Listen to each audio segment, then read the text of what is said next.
Iran ने एक बार फिर से एक और तगड़ा झटका दे दिया। यह तगड़ा झटका इस लिहाज से है कि जो इजराइल अब तक इस पूरे मामले में बहुत समुद्री मामलों से बचने की कोशिश कर रहा था, उसी का एक शिप धर लिया गया। जी हां, ईरान ने 2 शिप धरे हैं। दोनों के दोनों जो धरे उनमें से एक शिप इजराइल का बताया जा रहा है, और तो बाकायदा एक तोहफा इजराइल को ईरान ने भेजा है, जिसमें बताया है कि देखो, जिस शिप के चुपके से नेविगेशन सिस्टम ऑफ करके भेज रहे थे जिसे पता ना चल पाए, उसको हमने कैसे धरा है। जी हां, पूरा वीडियो, कब्जे का पूरा वीडियो आपको दिखाऊंगा। यही नहीं, आपको यह भी दिखाने जा रहा हूं कि ऐलान किया ईरान की बड़े अधिकारी की तरफ से कि ट्रंप कहते हैं कि हमारी नौसेना खत्म हो गई। ताकत देख ली स्ट्रेट ऑफ हॉर्मुज में क्या हालत लाकर खड़ी कर दी है। और तो और अब अमेरिका का इंटेलिजेंस एजेंसी बता रही है कि डोनाल्ड ट्रंप से बड़ा झूठा कोई नहीं है। ट्रंप दावा कर रहे हैं ईरान की नेवी खत्म, आर्मी खत्म, एयरफोर्स खत्म, मिसाइल ड्रोन सिस्टम सब खत्म। और दूसरी तरफ अमेरिका की इंटेलिजेंस रिपोर्ट बताती है कि ट्रंप का दावा, हर एक दावा झूठा है, बहुत बड़ा झूठ। और भी कई महत्वपूर्ण खबरें। आखिरकार ईरान ने इजराइल की सेना में सेंधमारी कर ही ली, जिसका खामियाजा अमेरिका को भुगतना पड़ा है। नमस्कार, मैं हूं प्राज्वल गौतम और आप देख रहे हैं खबर चौक। पहले पूरा बिना रुके एक वीडियो दिखाएंगे हम आपको। इस वीडियो को जरा देखते चलिएगा। ये देखिए, एक बोट नजर आती है। ये बोट तेज रफ्तार से जा रही है। ये बोट अगर देखा जाए तो स्ट्रेट ऑफ हॉर्मुज वाले इलाके में किसी काल से कम नहीं है। हाँ, अगर जिस ईरान के इस बोट में खासियत यह है कि अगर दोस्त का कोई शिप ने गुजर रहा हो तो उसके लिए ठीक है, लेकिन दुश्मन का अगर शिप सामने आए तो क्या होता है, जरा देखते चलिए। तो ये बोट वहां पर पहुंची। इसमें ईरान की स्पेशल फोर्सेज है जो मास्क लगा कर रहती है, वो इस शिप को रोकती है। जब चारों तरफ से ये शिप गिर जाता है एमएससी फ्रांसिका, तो ये जब घिर जाता है तो उसके बाद इस पर चढ़ा जाता है। देखिए, सीढ़ियों के चढ़िए चढ़ रहे हैं, बड़े बड़े हथियार, चेहरे पर मास्क, ये सब लोग ऊपर गए और बाकायदा फिल्म बनाई इसकी। ऐसा नहीं वीडियो, ऐसी वीडियो बनवाई गई। वीडियो देखिए कितना शानदार है। इसके अंदर दाखिल हुए ईरान की स्पेशल फोर्स और फौरन ही एक्शन में नजर आई। पूरे के पूरे शिप को कब्जे में ले लिया गया है। मैं एक एक चीज़ इसलिए आपको विस्तार के साथ दिखाता चल रहा हूँ, देखते चलिए। इस शिप की लंबाई चौड़ाई देखकर अंदाज़ा लगा सकते हैं कहाँ ये बोट और कहाँ इतना बड़ा शिप। ये कॉमर्शियल शिप, कार्गो शिप है। ये फिलहाल ले जाया जा रहा था, जहाँ जा रहा था बताएंगे, लेकिन फिलहाल देखिए इसे बोट ने टारगेट किया। इस तरीके से ईरान की जो बोट्स हैं जो घूमती हैं, निगरानी करती हैं, उसने चारों तरफ से इस शिप को घेर लिया। हर एक चप्पे चप्पे पर ईरान का सैनिक तैनात नजर आया और उसके बाद इसे खींचकर इस जो पूरा इलाका है यहाँ से खींचकर कहाँ ले गए, सीधे ईरान के क्षेत्र में, ईरानी क्षेत्र में ले गए। एक दो नहीं, कई सारे ऐसे ईरान की शिप थी जिनका इस्तेमाल किया गया था इसे घेरने के लिए। देखिए, ये पूरा वीडियो मैंने आपको दिखाया। IRGC navy release footage of seizing the MSC Francesca and Epaminondas container ship in the strait of Hormuz. Strait of Hormuz में इन्हें घेरा गया है।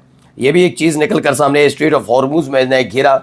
देखिए खबर क्या है, हॉर्मुज में ईरान का बड़ा एक्शन। IRGC ने दावा किया कि उसकी नौसेना ने स्ट्रेट ऑफ हॉर्मुज में 2 बड़े कंटेनर जहाज MSC फ्रांसिका और इपामेंडोरास को कब्जे में लिया है। ईरान की जिस नौसेना के खात्मे का दावा ट्रंप कर रहे थे, उसी नौसेना के ऑपरेशन का वीडियो फुटेज भी जारी किया गया है। ये वीडियो फुटेज है जो जारी किया गया। फिलहाल ये एक बड़ा झटका इजराइल के लिए भी माना जा रहा है। अब जरा सुनिए ईरान के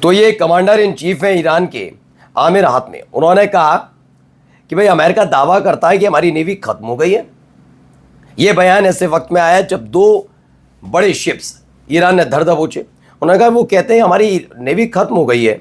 अगर ऐसा है तो इस navy which they claim was destroyed, जो ये कहते हैं कि हमारी नौसेना खत्म हो गई, तो सुन लो, वो पहले से ज़्यादा मजबूत और दमदार हुई है।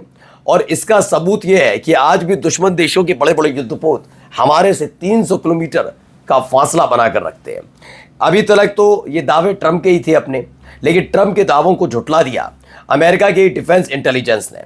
US defence intelligence agency chief, America की डिफेंस रक्षा विभाग की इंटेलिजेंस टीम जो है उसके एजेंसी के चीफ ने क्या कहा, ईरान के पास अब भी भारी तादाद में बम, गोला बारूद, मिसाइल, ड्रोन है।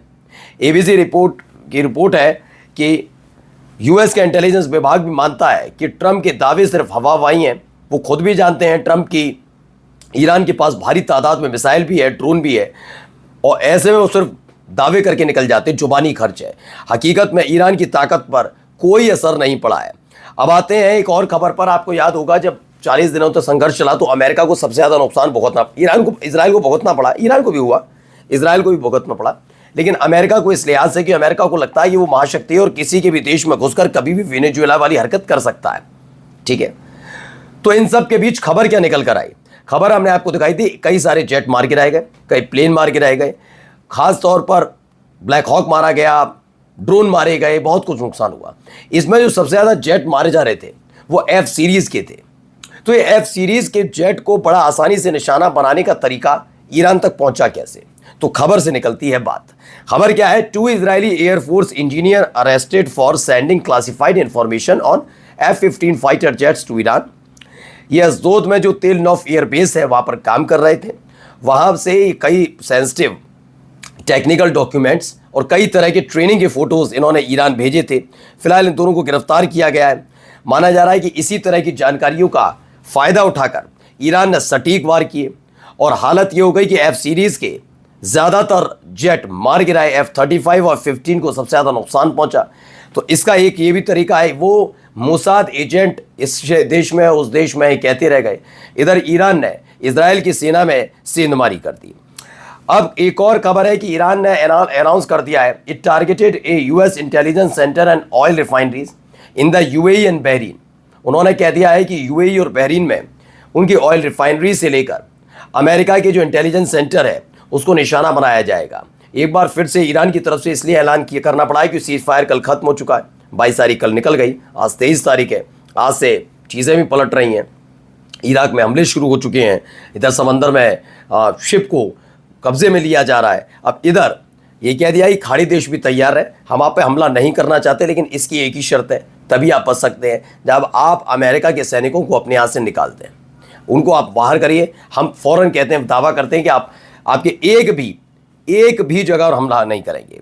वहीं देखिए यूएस एम्बेसी है, उसने एक नोटिस जारी किया है, बेरूत में है ये यूएस एम्बेसी की, जितने भी लेबनान में अमेरिकन रह रहे हैं वहाँ से निकल जाए, क्योंकि लेबनान और इजराइल के बीच ज़रूर सीज फायर हुआ हो, लेकिन हिजबुल्लाह इसे मानने के लिए तैयार नहीं है। हिजबुल्लाह ने ऐलान कर दिया है कि लेबनान की जनता पर जिस तरह से बम, गोला बारूद बरसाए गए, जिसमें 2000 से ज़्यादा लेबनान के लोगों की मौत हुई, लेबनीज़ की मौत हुई, उसका बदला वो लेकर रहेगी। चाहे लेबनान की सरकार, लेबनान की सेना पूरी तरह से इजराइल और अमेरिका की सरपरस्त हो जाए, उनके सामने सरेंडर कर दे, लेकिन हिजबुल्लाह इंतकाम लेकर रहेगा। नमस्कार। New public inter college Lucknow, admission open. For more information call 0522 282232 और 7755 089585।